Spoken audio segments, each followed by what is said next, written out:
He's at the hospital now getting evaluated.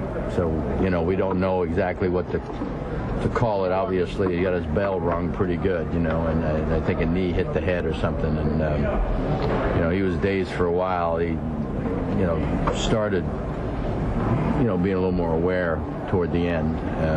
But as I say, we'll know more when we get the report from the hospital. How scary was that?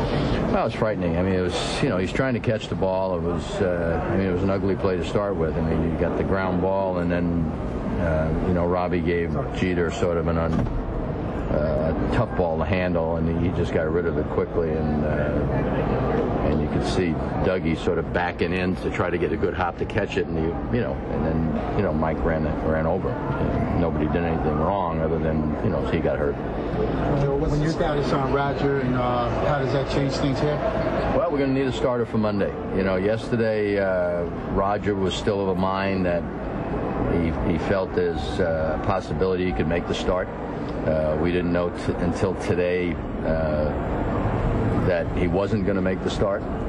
Yesterday we obviously were cautioned about it, but it wasn't for sure, and we'll have a starter for Monday.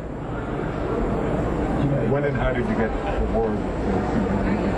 Well, I was told by Brian Cashman when I came back in here this afternoon.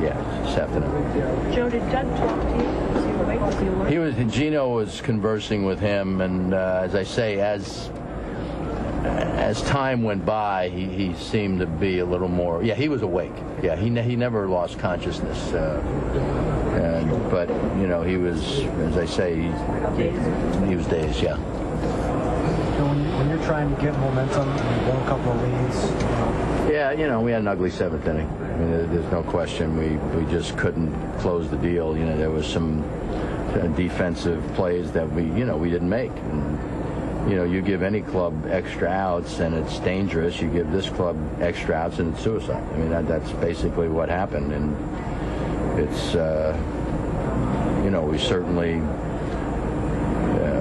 had an opportunity there in the seventh inning, being where we wanted to be with the people we wanted in the situation, but it didn't work out. What was the difficulty that we've seen was happening today? Well, I don't think he had any difficulty. I mean, I think it affected both he and Schill when the rain delay, and come back from that. Although Moose looked like he had a little better command than Schill did after he came back. He kiddingly came in after that, I guess the fifth inning. He says, all you have to do is load the bases, I'll get him out. And then he went out, in the sixth inning and bang, bang, and, all of a sudden we're tied again.